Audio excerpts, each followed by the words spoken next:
Hello, good afternoon. Thank you for joining this webinar.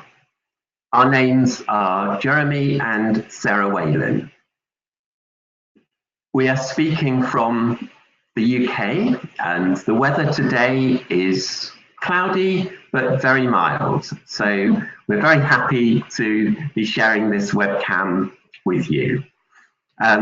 Today, we're going to present a webinar on Flash on English.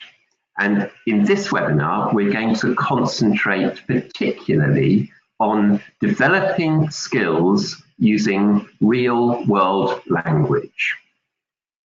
Just to let you know, we can answer your questions at the end of our presentation. So, first of all, what is real-world language? We think it's actually quite difficult to define, but our view is that it is the language which is used on a daily basis, that people use every day. However, it's important to remember that language also changes. It's dynamic. New language is created, and some language also disappears. We just want to give you a couple of examples from language that has appeared previously in some EFL course books. You may still find it there now. One of these is the word disco, to go to the disco. In the real world now, probably people don't use that so often. They're much more likely to say, for example, to go clubbing. Another phrase that you will see, or you might have seen very often in the past, is to surf the internet. People talk about surfing the internet, checking the World Wide Web, and so on. Again, these phrases are disappearing, and they're being replaced by to go online. So this is a way that you can see that language is dynamic, it's changing, and so on. And books for teaching English have to reflect this. And we were just thinking perhaps that the word webinar might disappear in the future. It's current now, but whether it will continue to be used. So that's our aim today, to talk about developing skills using real-world language. And first of all, what we'd like to do is just give a very brief introduction to Flash on English and tell you a little bit about the course. So, Flash on English is a general English course aimed at secondary education. And just to give you a little bit more information, it's a 6-level course, a general English course with 6 levels. Now, we are not the authors of the books, but we have studied them, we know about the books and so on, but we think it's also very important to make sure that the people who have spent a lot of time and energy preparing this excellent material are recognised. So we just want to show you the list of the authors and the people who have been involved in producing this material. So this is Flash on English, and it is a 6-level course starting at pre-A1 in the Common European Framework and going up to C1 at an advanced level. Okay. The age range is for young adults, 14 plus up to adult. And it has all of the usual components that you would expect to find in this type of general English course.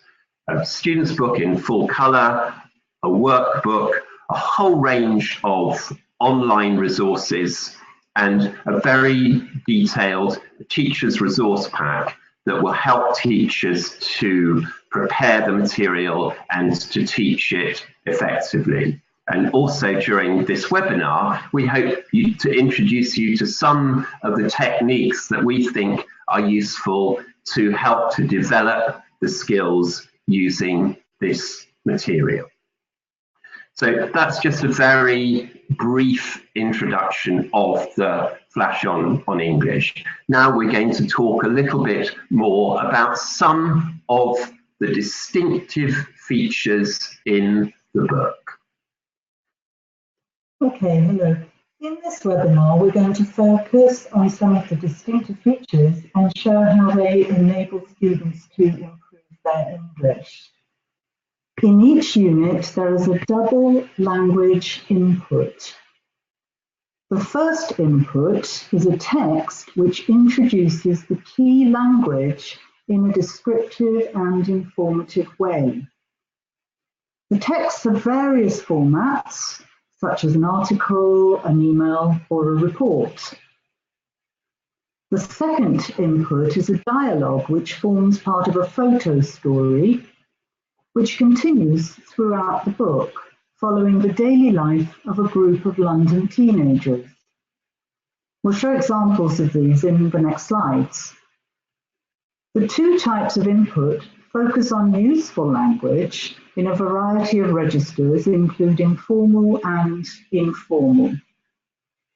There's extensive recycling of language using a variety of controlled, semi-controlled, and communicative activities.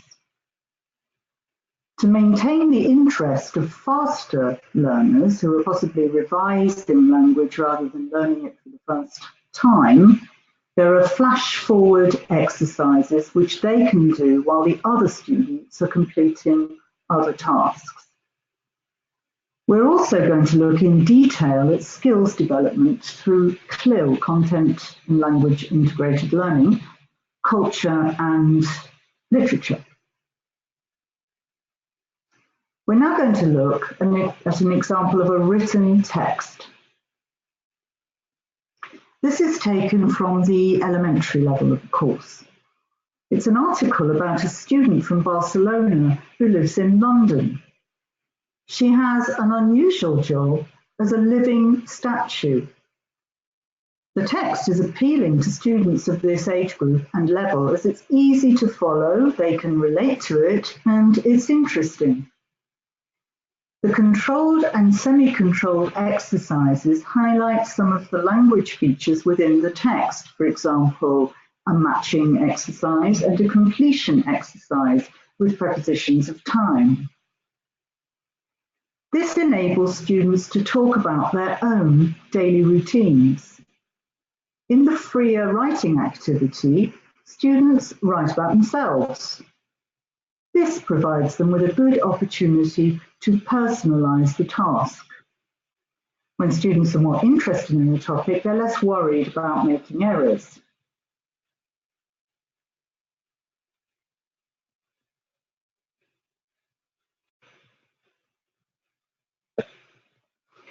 In this section, the focus is also on daily life, and the dialogue reinforces the language using less formal register.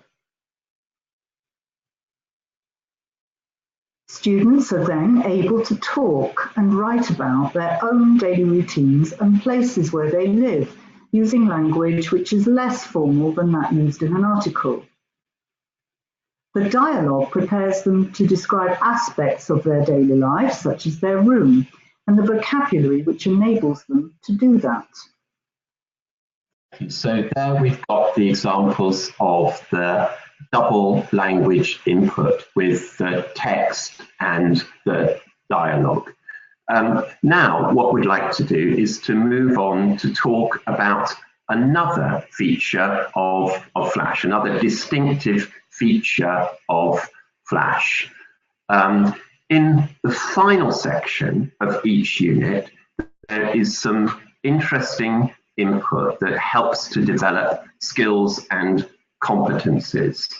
And these texts that are used taken from different areas. So the language skills are practiced using texts from cultures of the English-speaking world, CLIL, the cross-curricular material, and literature. Just to go back, when we talk about cross-curricular material, we're thinking about the material that comes from mainstream school subjects, for example, history, geography, science, and so on. And these materials are used to develop language skills, but they are useful because the students may be familiar with them, they may have studied them already in class, and it's a very good way of motivating them. And with the literature, the literary texts come in all types of prose and verse and so on, to expose the students to as wide a range of text types and styles as possible. These topics match the theme of each unit, so they help to reinforce the vocabulary and the grammar, and the texts are used to recycle that. So what I'm going to do now is to show you an example of one of these. Okay, so this is Flash on Skills CLIL, and again, CLIL, Content and Language Integrated Learning, so that we use the content to help to develop the language skills. So in this example, we've got a page about the Great Depression, which can cover history, but also literature perhaps, and other areas. And the students can use the text and look at the visuals to help them to relate to that and to use their own knowledge and experience to talk about things that are of interest to them. There is also a listening exercise which, combined with the visuals, with the photographs, helps students to predict what they're going to hear. And later on in the webinar, we're going to look in more detail at some of these reading and listening skills that they can develop in this way.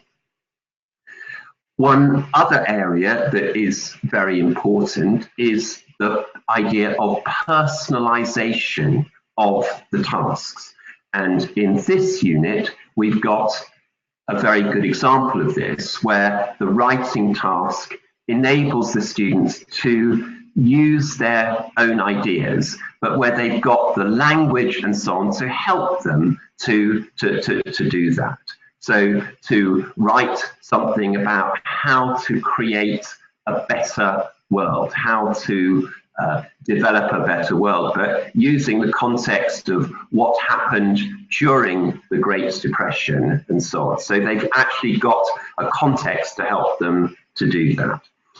And in the classroom, these activities help to enable the students to communicate with each other, and there is a lot of tasks that can be set up in pairs and in groups to talk about the content of their writing, to compare what they've written and to discuss it.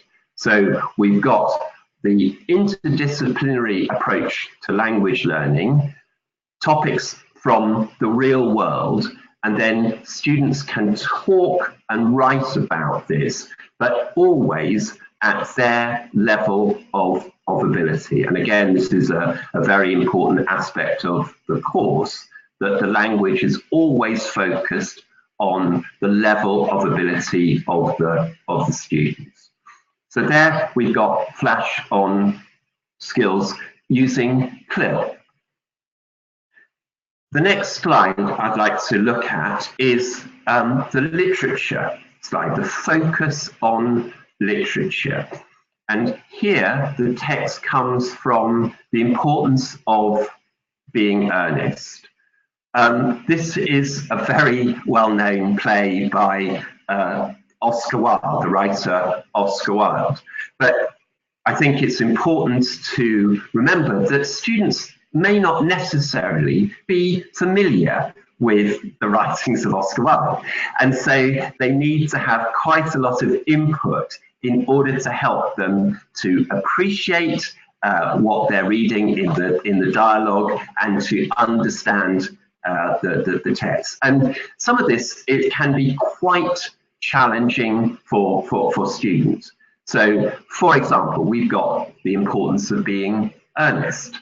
The title is a play on words. Ernest can be the name of the character, is the name of the character in the play, but also earnest can mean an adjective to describe somebody who is serious, who thinks about things a lot. So you've got the double meaning of the word earnest. Then in the dialogue, we've got something which, again, students might find quite challenging, but is very interesting to look at. This dialogue is taken from a conversation between Lady Bracknell, a woman from the upper class in the UK, and Jack. And she is trying to find out more information about him to find out whether he is a suitable person who can get married. And so she asks him, "Do you smoke?" He replies, "Yes, I'm afraid so." And he is perhaps worried that she thinks it is bad to smoke. "No, no, I am happy to hear it," she says. "A man needs an occupation of some kind." So here, this is somewhat unexpected. You don't think of smoking as an occupation. It is something that keeps you occupied, but not as an occupation. So it has a kind of ironic sense to it. However, it's done in the page. We've got quite a lot of input that will help the students to appreciate that. We've got a short summary of the plot that helps them to understand what is going on and so on. And then pictures, which they can see a bit more of the context from the clothes and appearance and so on. And then after that, there are exercises to help them to process the language, the vocabulary, and so on, and then listening, speaking, and writing tasks that are based on the literature. So it's important. This will help the students to become familiar with literary genres, but it will also encourage them to develop language skills within the context of literature. So I hope that we've shown you a little bit about how skills can be developed, but using different types of text. And that's one of the very distinctive features of Flash on Skills. Now we're just going to have a look in a little bit more detail at some of these skills. Mm-hmm. Okay, so the course develops effective learning skills and encourages autonomous learning, for example, storing and recycling vocabulary. And later on, Jeremy's going to be talking about listening in more detail and using prediction and so on.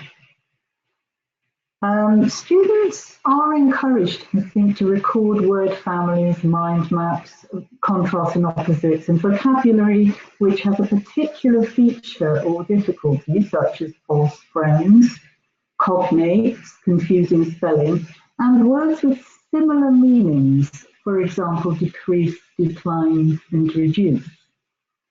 And obviously, using this course, teachers will be able to select the vocabulary they want to focus on using these techniques.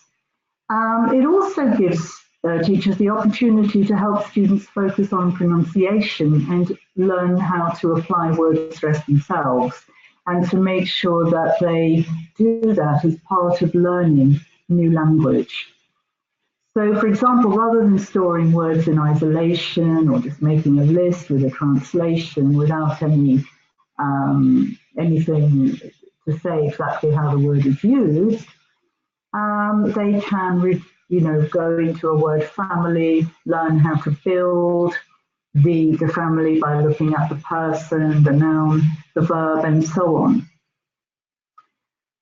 So, for example, with photo, we have photograph, photographer, to take a photo, photographic, and Photoshop, and the stress will shift around even without that one family. Okay. So an example of this, I've chosen competitor. So just to show the students it's a competitor or the competitor in this case, and highlight the stress on each word. So competition, the stress shifts, and word stress is actually fixed.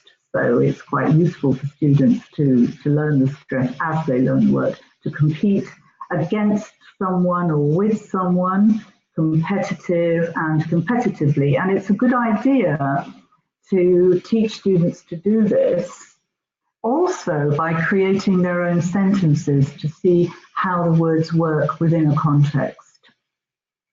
And then once they've got this model, they can be encouraged to do this with new words and new phrases that they learn. Okay.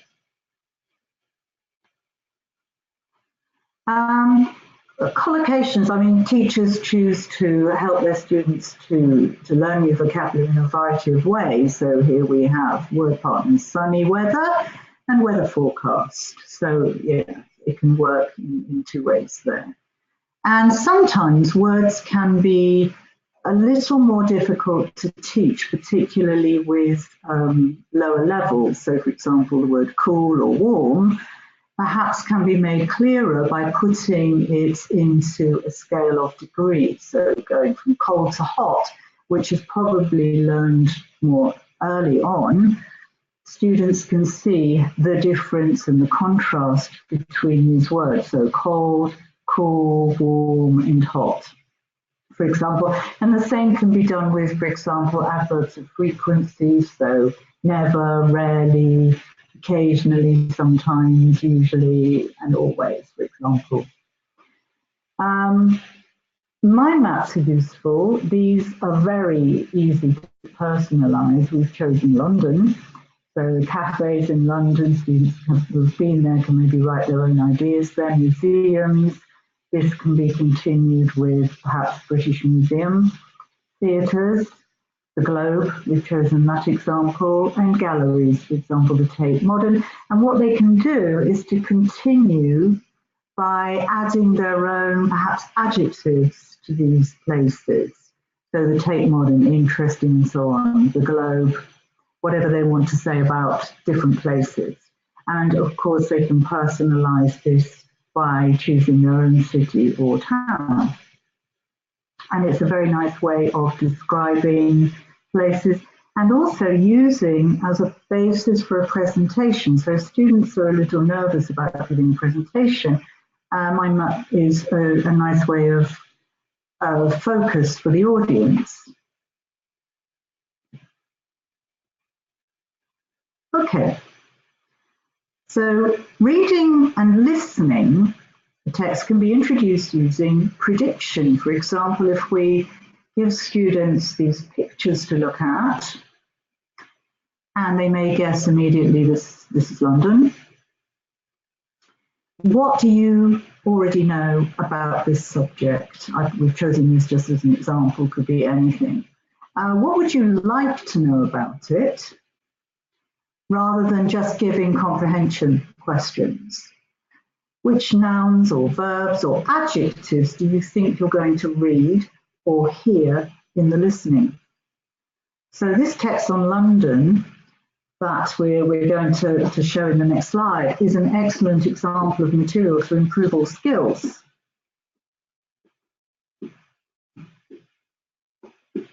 Okay. Can we have the next slide? Thank you. So yeah, this is an excellent text. It has a lot of material in it for teachers to use.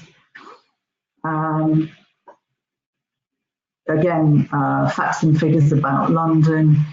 Before giving students this text, what 3 things do you already know or think you know? And what 3 questions do you have that you would like answered by this text?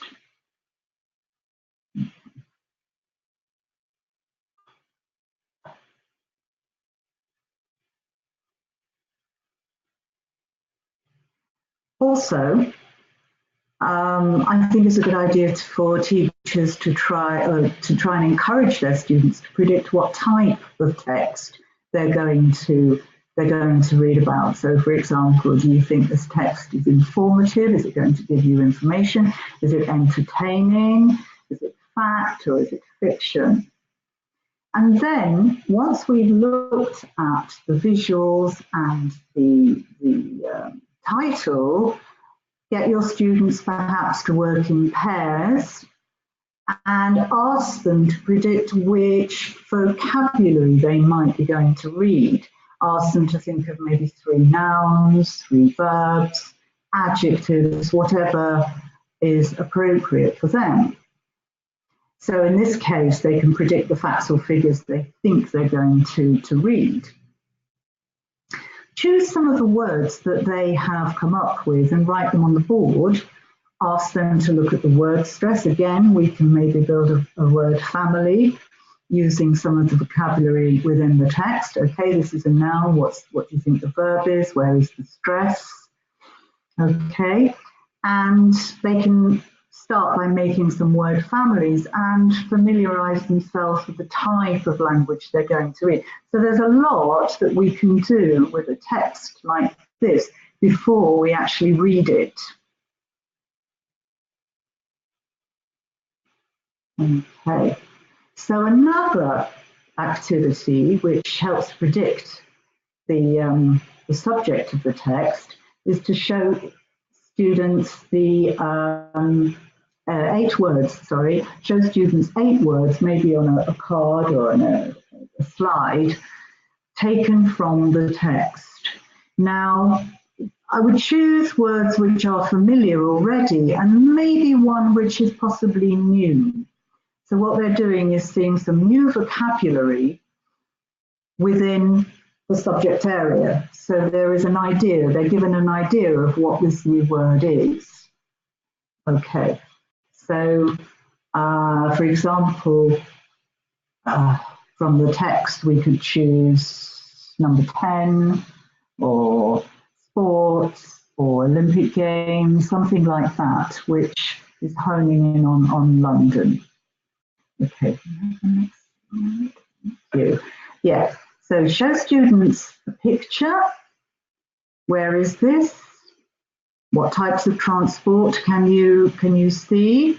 Maybe what kinds of people, technology, places of interest, and so on. And then we can predict the vocabulary. As we said, population, palace, millions, for example, are very good words to use.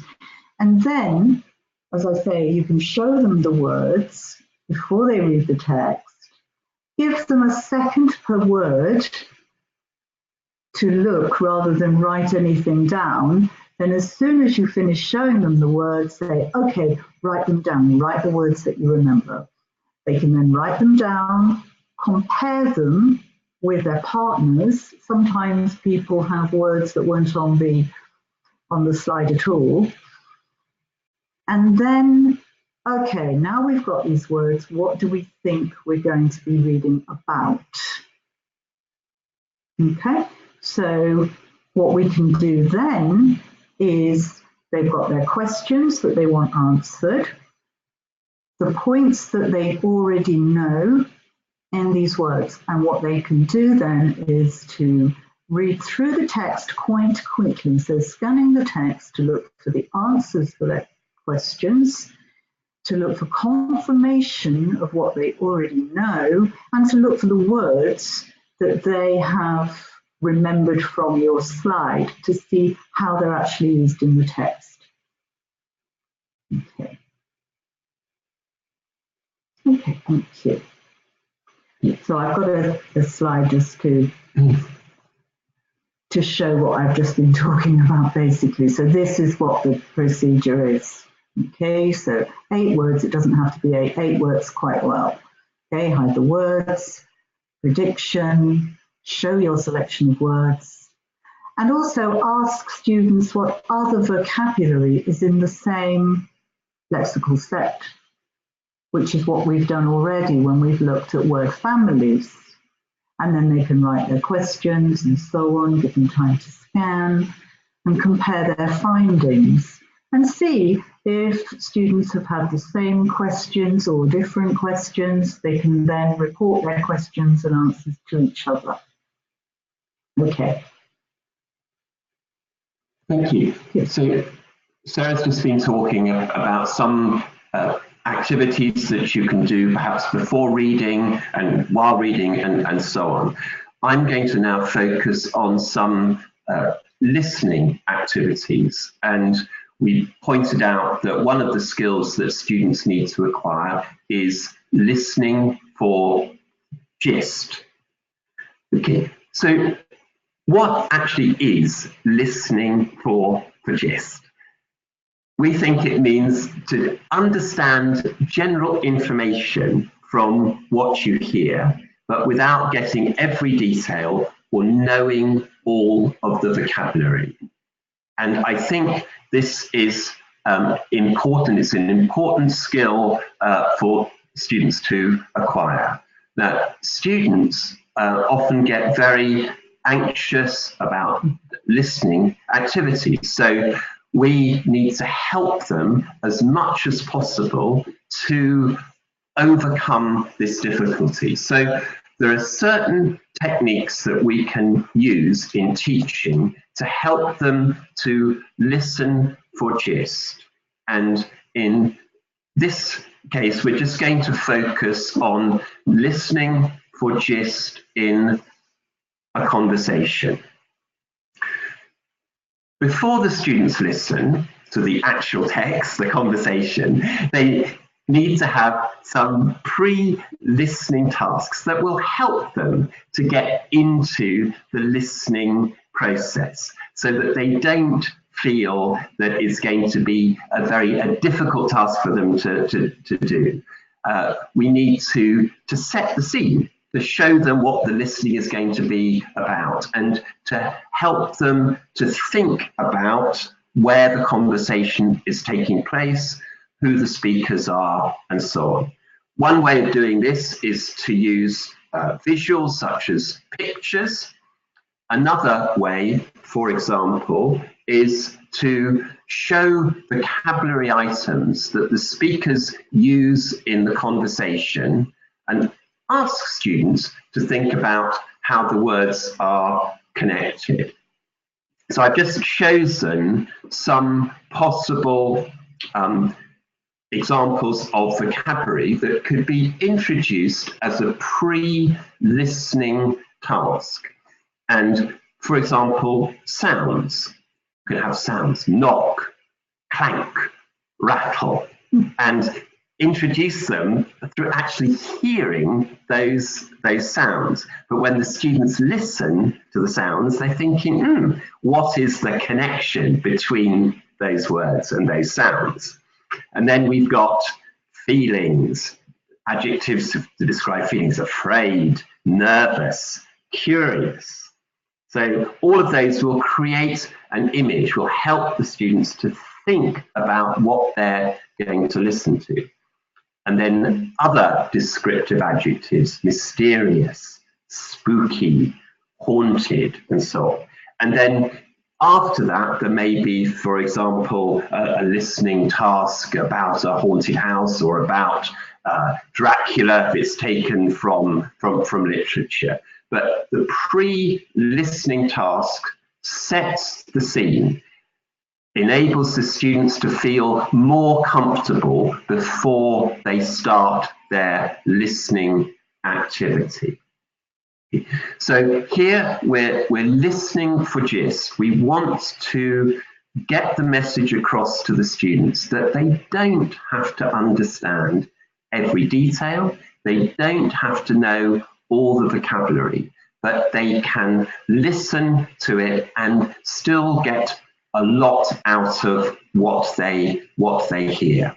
And I think this is extremely important, because very often students believe that they have to understand every word in order to understand what the text, what the listening is about. Okay, so before we continue, may I just ask you to write your questions, if you have any, in the chat box on your screen. Thank you very much. Okay, thank you. Sorry, we should have perhaps mentioned that right at the beginning, but we were very anxious to get on with the webinar and make sure that we started on time. So these are the pre-listening activities to set the scene for the listening task. Then there are other things that we can do which are while listening.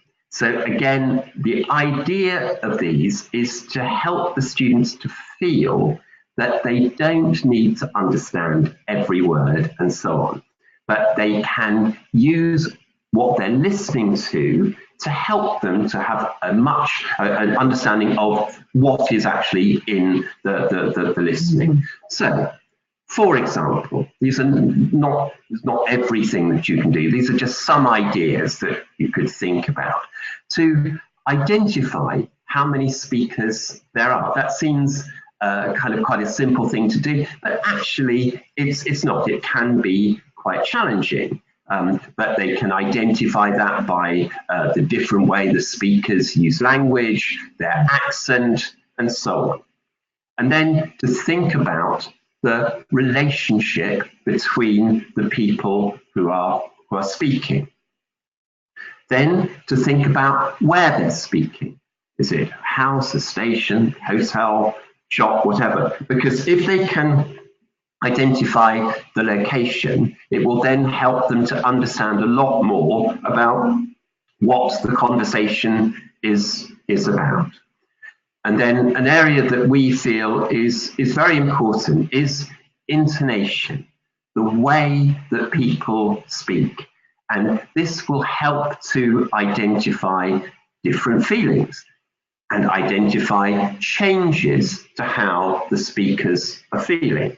They may start off calm and then become angry. They may start off patient and become impatient, and so on. So there are changes to how people are feeling, and these can be identified in the way that speakers are using intonation.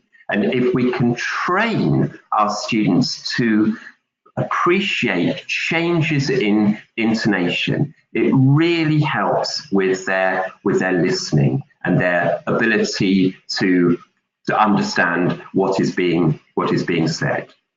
So all of these activities can be done while listening. We can focus on these so that they think about these areas rather than trying to think about hearing every single word, understanding every single word that is spoken, and so on. And I think with listening, it's a question of its skills training. That's what we're trying to do, to enable them to do tasks in a particular way. And this approach, I think, will help them to do that. Just to make the point that we're talking about this in a general way, but these are all identified very clearly in in the books that with each of the lessons, there are these tasks that are done when there are listening activities. But we just wanted to put it into a kind of wider context. So when you're using the books, you can see the reasons why they are there.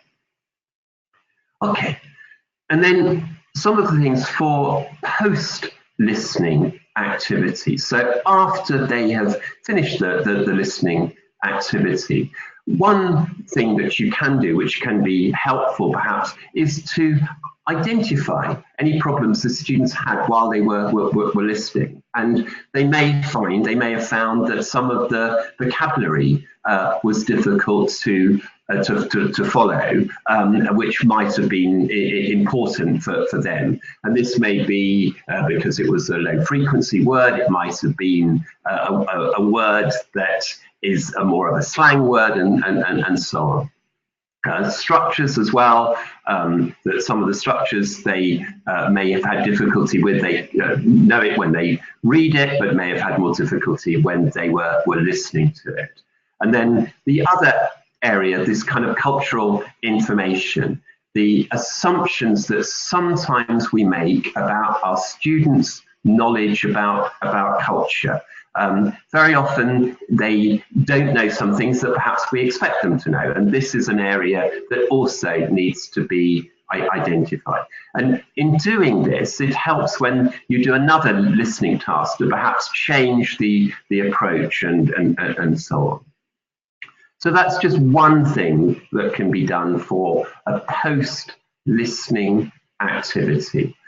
Then, as we've mentioned before, one of the things that is very important that we feel and comes across very strongly in the book is this idea of personalization, that the students then go on to do another task, speaking or writing, which is related to the conversation, but that is personal to them, writing their own dialogues, for example, or writing a letter which is based on something that has occurred. And this can come about possibly by using one of the functions that has occurred during the conversation. And this may well be something that actually happens in the conversation. Very often the people are asking for permission to do something. So in the importance of being earnest, asking permission to get married and so on. Or it could be making a complaint, expressing an opinion. But after the listening, then students are set activities that relate to what they have heard, but become personal to them. Mm-hmm. And this is motivating, this helps their learning, reinforces the vocabulary that they have studied, helps them to use the structures in a more natural way. So we've got these post-listening activities that follow on from what they've done. So it's a complete package. And as I say, if you look with the pages in Flash on English, then you will see how this is developed in the book with the listening tasks. Okay, so just to summarize, we'd just like to make a couple of points again to talk about how Flash on English is used to develop skills using real world language. So we've got, as we said, we've tried to identify some of the skills that the students use in reading tasks, in listening tasks, in speaking tasks, and so on, using the 4 skills. But they are done in the book in the context of real world language, using input from culture, from CLIL, and from literature to develop the skills in meaningful context, which is very important. These skills that we've been talking about, they are skills that teachers use. We want to teach these skills to our students. So teachers will be familiar with them, but they're set up in such a way as to make it easy and understandable about why these tasks are being done. Also, the material in the books is interesting and stimulating to teach because it comes from a wide range of sources, and this really helps in the motivation. Teachers themselves become engaged in what they are teaching because they've got text and material that they probably also want to find more out about more, and so this will help them. So what we hope we have done is to give a clear introduction to how students can develop their skills using real-world language. Thank you. Now we're going to see if we can master the technique of answering some questions. So I'm just going to check now and have a look and see on the type of questions that people might have asked. So, for example, so what kinds of tasks mirror real life activities that we can integrate in our teaching in order to make learning meaningful for high school students? So I think that the kinds of tasks, the real world activities, for example, we talked about the dialogue in the input. There was the text and the dialogue. In the dialogue, there are some activities that they can use to talk about things that might actually happen in real life. I mean, things like asking for directions, trying to find out information about where they're going to live, and so on. And also, for example, the dialogues about the teenagers and so on, get students perhaps to write an email to the people. What would you like to ask this person yourself? How would you write an email to her? What would you expect her to say? How would you perhaps welcome her to your own city? What kinds of things would you be able to show her when she comes? So again, personalization is very useful here. Yes, so I'm just having another check to see if we can see. And the other thing you can do, for example, the book very cleverly uses literature. So you could perhaps get students to maybe write their own ending of a story, or imagine that perhaps they know the character and what would their relationship be, perhaps something like that. So again, personalization is very important. Yes, I agree. I mean, I think that when we looked at the text about the Great Depression, a lot of things had gone wrong, and students very often are very idealistic. They want to change things to make a better world. And I think this is a very good opportunity where you can say, you can write about the changes that you would like to see taking place to make the world a better place to live in. But it's very important with the tasks that we set them, that we provide a lot of input, so that we're not just asking them to do something out of the blue, but we are providing the language and the structure that will enable them to do these tasks, and to say, to put something in the real world. And I think that just looking at the questions, this is the main thing that teachers are worried about, that we've got this idea of real life activities. What do we actually mean by real life activities, and how we can integrate this into our teaching to make it meaningful? I think somebody's made a comment about using role play, which is very useful in the classroom. I think there are a couple of things though to say about role play. Yes, it's very useful, but I think rather than ask students to be someone that they're not or have no idea about, perhaps find out from them exactly what they would want to ask somebody, a character in the book, for example, or when they would need to role play or to use English in their own real lives. Because sometimes I think it's hard for people to say to them, well, imagine you are so-and-so. It's difficult enough in our own language. So I think it's a very useful thing to do, but maybe find out exactly why students would want role play for in real life. I think that's important.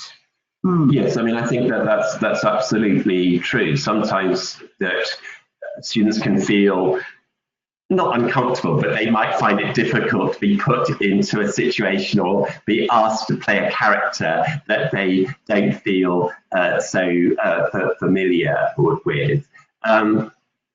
So role play is useful, and it's a very good thing to encourage students to develop, particularly their speaking skills. But to set it up within a context where they feel familiar and comfortable, and that they have the language and the structures to enable them to do this. So yes, thank you. We've had another question here. To include students who perhaps are not learning at the same pace as other students, and so we have kind of mixed ability classes. We talked about the flash forward for the more advanced, the students who are learning more quickly. But what about the students who need more support and more help and so on? I think what we have tried to do is to show that with the tasks that we're asking them to do, we provide plenty of support before they start doing the task to enable them to do it. And with students with special needs, for example, they need even more support than this.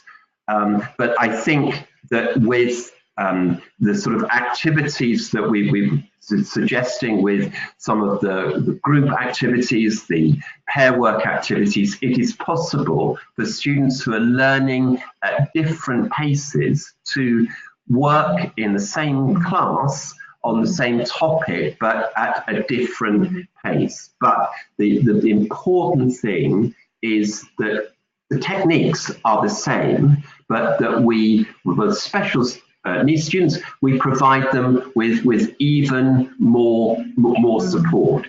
Obviously, it depends on the type of special needs students that there are. I mean, for example, we have experience of teaching dyslexic students in the mainstream who obviously need a lot more support when it comes to processing text and so on. If students have difficulty in doing that, then certainly to focus perhaps on more of the listening tasks and to use listening activities if they have difficulty with processing the text. So I think the question, to try and answer the question, to be as inclusive as possible for faster learners and for slower learners. Yeah. The techniques of teaching remain the same. The scaffolding process that enables them to complete the task may be different. We may want to give special needs students more support in terms of vocabulary, in terms of structure, and so on. And for those students, as I said, for dyslexic students, perhaps if they have difficulty processing text, then we could look more at speaking and listening activities, which don't involve that, which then give them the confidence to use the language. And we try to make all of the language as audio as possible. So we're not expecting them to read. We find other ways of enabling them to process the language.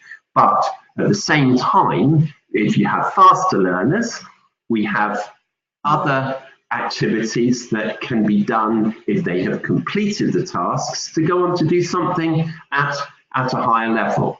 So we, as teachers, we've had a lot of experience where we've got mixed ability classes and so on, and we know the challenges that people face in dealing with this, and it's not easy, but it is certainly possible to do it. And I think that is the kind of the message, to focus on the same skills, but to do it in a way that appreciates the special needs that the students have, and to help them to have the confidence by focusing on the skills that they are good at, rather than the skills that they are not so good at. And I think that would, is something that is important to do. We feel that Flash on English, that the authors have really achieved this. They have managed to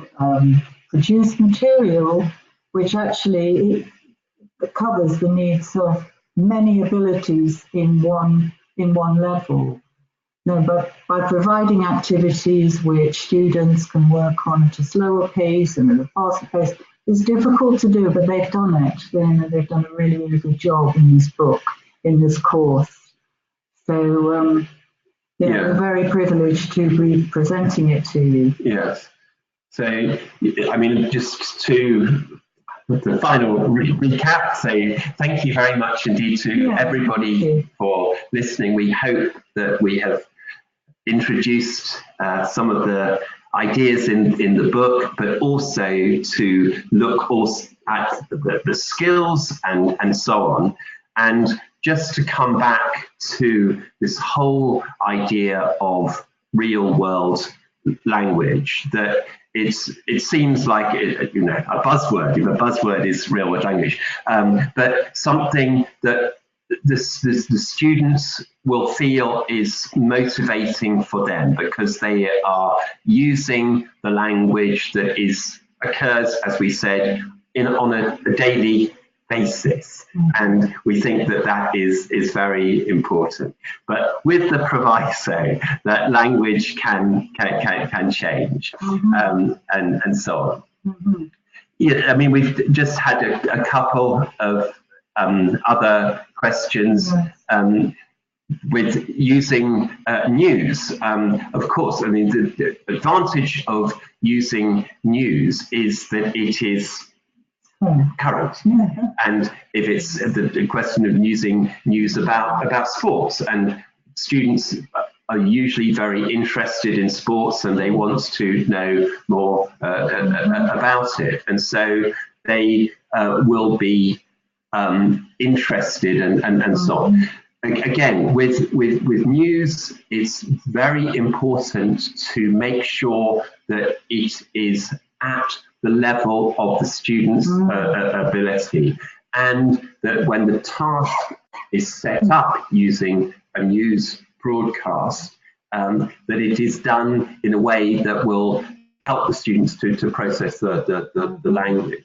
But even at low levels, for example, when you use the news, you can say to identify how many stories have you heard on the news, to identify the names of people and the sport that they are doing. So not just expect just to say, here is the news, let's play this, because it's interesting for the students. It won't be interesting if they have difficulty in processing it. And so to make sure that the task is set up in a way that will enable the students to process the language.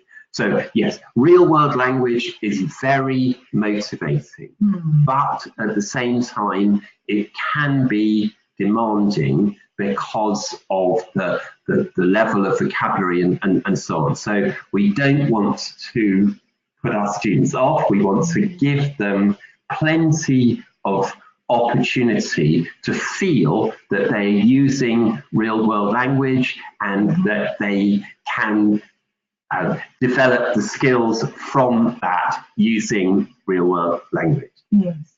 I mean, somebody's just asked about using songs or TV series, very different material, I would say, but songs can be very useful, for example, for guessing the word at the end of a line to help with pronunciation, for example, which word would rhyme with this word. Also, again, you can look at the story in the song, write a letter to the person who's being sung about, maybe predict another ending for the song, and also how the song sounds. How does the melody sound, using descriptive words about the actual tune.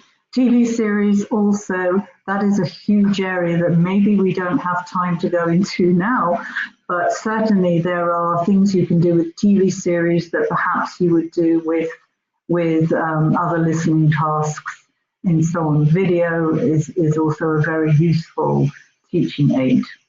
And you say thank you for the presentation. You're most welcome. Yeah, thank you. Yes, thank you very much for listening. We'd like to thank everybody who has listened to our webinar and people who have asked us questions. We hope we tried to answer the questions as best we can, and we apologise that we haven't been able to answer everything that you want to know. But we'd just like to say thank you very much indeed for listening to us, and enjoy using the course. And we hope that you enjoy using the course, and thank you very much indeed. We've very much enjoyed your company, even across using the internet or going online.